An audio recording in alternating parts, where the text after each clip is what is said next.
I am here with Evan, one of our Year 2 students, and we're going to talk a little bit about the program and then something that Evan's been studying.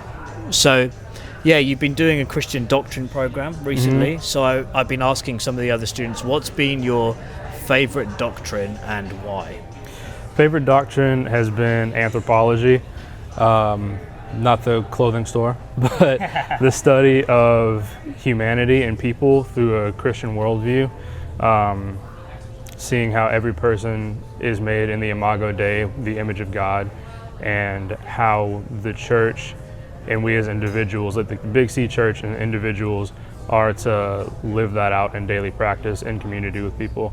Because I've really enjoyed, one of the big things that I've enjoyed in the past 2 years of art seminary is how, like a few other people have said, these aren't just theories and like a bunch of knowledge that we're taking in, but we're implementing it into our daily lives.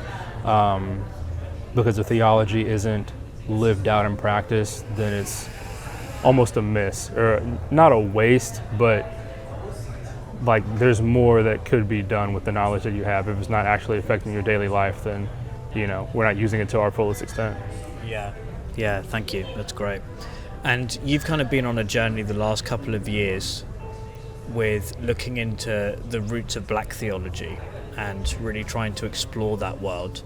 So how does that link in with your kind of enjoyment and love of studying anthropology, would you say? Yeah. The connection there didn't click for me until like just recently, where I was like, oh, I love anthropology because it's like the study of people and how they're viewed in scripture, like, with their innate value, and my love of like studying black theology. That's come from a personal background. A lot of my life has been lived in like very white prominent spaces. Grew up in the suburbs of Knoxville. So as like one of the only black kids in my neighborhood, classroom, church, a lot of like just racial questions I had in my own mind of like identity and how society works and why some people looked at me kind of sideways. And over the past few years, starting like 2020 up until now, we've seen a whole lot of racial talk and debate and tension in the nation, like here in the States at least.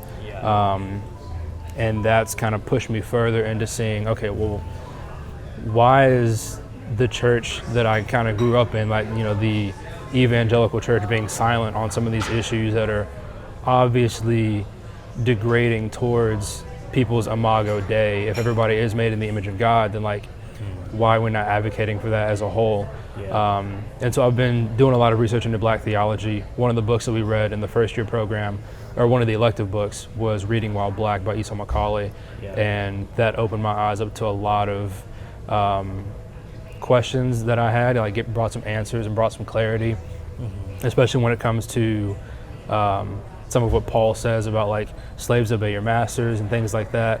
Brought some clarity there, and so I've been doing some more research and studying in that as well. And that, like I said earlier, ties back into anthropology because it's the liberation of all people, in the sense of like Jesus did come to free us from our sins, yes, but he also came to give us life and life abundantly here in the present, and to liberate us from all of the chains and things that society tries to place on people, like divide us, but free us to be a unified body as a whole. Yeah, that's so good. And you and I have got to just spend some time together talking about what it means to be a bridge. A bridge between, broadly speaking, like academic theology and like the church. But I also think a bridge between across some of these racial issues that exist today, and trying to bring unity. And I think as someone who has grown up in these kind of white spaces, you understand that world, but you also can speak to, African American culture and people as well. And so how has that been kind of studying with that in mind, how does it change how you approach the study of theology? Because you're always thinking, what does it mean to bridge these two things? Yeah, that's a good question. It changes my approach to, or impacts my approach to theology and like theological study. Just like you said, trying to go at it with a lens or an end goal of how can I bring, these theological concepts and knowledge to an everyday application and break it down in a way so like the average everyday Joe can understand it. Part of my reasoning for studying theology and going into the art program is because I work in like very creative spaces. So with like videography, music, art, those creative fields, there's a lot of diverse people and they have a lot of like hard-hitting questions, especially coming from Nashville. A lot of people grew up, if not in the church, a church adjacent space, and have seen a lot of misuse of creativity in church and come from like church hurt backgrounds. And so they have a lot of like really deep questions that, Evan 5 years ago wouldn't have answers for, and would hear questions and be like, well, I don't know, I'm kind of starting to rethink my walk with the Lord now. But going through art seminary has brought some of those answers that I was like looking for, and again wanting to bring what I'm learning back to the people that I come in contact with on a daily basis, whether that be through like a creative space or in a racial conversation. Black Hebrew Israelite thought is a really prominent thing in African American culture here in the South, and there's a lot of like unclear theology that they have about certain things, and I want to be able to also bring clarity into that space as well. Yeah. It's great that you bring up being an artist yourself, because moving into the person that you've focused on your study recently, I feel like that character is a great embodiment of you can have your feet on the ground on issues that really matter, but you can also have that mystic mindset of tapping into things that are of the imagination and outside of ourselves. So I think you really chose the perfect person. So who did you choose to study and why? My personal study figure was Howard Thurman. I forgot exactly how this is how I was introduced to him. In the first year program, during our theology applied module, I did a paper around He Gets Us campaign, like the Super Bowl commercial people that like talk about how Jesus understands all these diverse people groups and things like that. I'm going to make a very long story short. The first year that I saw that campaign for the Super Bowl, or like during the Super Bowl, like the next day, my Facebook feed was flooded with people like bashing it, calling it heretical, all these different things. And I was sitting there scrolling and reading, and I'm like, I think everybody missed the point. And so I wanted to, in my paper, talk about like what the point of that campaign was and how reaching out to, being a bridge, like we were talking about, to these, marginalized people groups is the way of Jesus, Jesus, sorry, trying to find my wording. Jesus came from heaven to earth to live amongst his creation.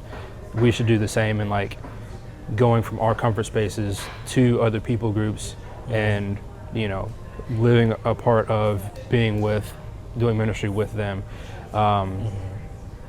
Saying all that to say, in my studying, in my research, I came across Howard Thurman. My sister-in-law actually recommended his book, Jesus and the Disinherited, to me. And I read through that book and like loved it. His thoughts about how Jesus, being a Jewish man in the time period that he was alive in, all these different things, the very real and cultural demographic in descriptions of Jesus as a person were important to his ministry as a whole. And that was a perfect launching point to like the rest of my paper. And so when it came time to do a personal study on a figure, Howard Thurman was like the obvious choice for me. I wanted to hear more about what he had to say, like about theology as a whole. And come to find out, like you were saying, he's a really like mystic type figure, but he did have his feet on the ground and took a stance on things that mattered. He was the spiritual advisor to Dr. Martin Luther King Jr. And like the whole Civil Rights Act. He's largely quoted or attributed to being the reason why Martin Luther King Jr. had the nonviolent approach that he did, because he found that approach, Howard Thurman did, from his time in India when he spent with Gandhi, and then brought that back to the States and influenced the whole civil rights movement. But he was also very like, again, not to overuse the word mystic in his approach to theology and like how wide our view of God is. He started the first interdenominational like multi-religion church in, I think it was San Francisco. And so you read that and be like, what is this dude talking about? What is he doing? But I think to one aspect, again, it does speak to our view of God and like how wide he actually is, and like opening the door to allowing as many people to come in and experience who he is as possible without having some like harsh boundaries that would have people be put off from the jump. Yeah, that's great. What would you say that you've learnt from Howard Thurman in your study of him for your personal journey and calling and walk? Yeah, definitely be open-minded, be curious is what I've learned from him. With the interdenominational multi-religion church, although I may not agree with some of the implications of what his like mysticism inspired him to do in practice, what I take from that is to live with as much of an open mind as possible.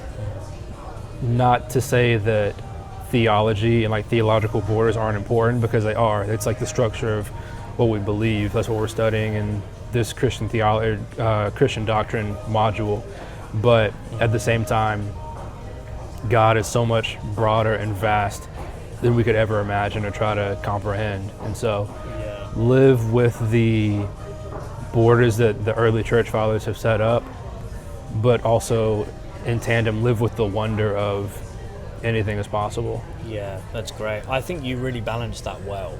I think that the Lord has called you to be what Makoto Fujimura would call a border stalker, because you are an artist, but you also not just care about theology, but you're doing, like, to beef Evan up for a minute, you're very good at it. Like, you have that logical side as well, and I think that the Lord is positioning you to be able to receive something from a figure like Howard Thurman, this kind of mystic and someone who was part of the civil rights movement and the heritage of African American people, in this country.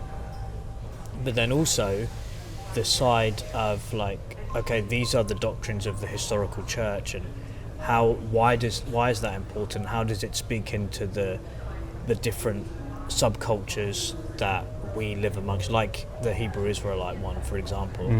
So I think that you're balancing that really well, and it's just great to have you as part of the program, and the curiosity that you bring, but also the grounding that you bring. I think that that's a great balance. Thank you. So yeah, great to chat. It was indeed. Great. Like, comment, subscribe, smash that like button, guys.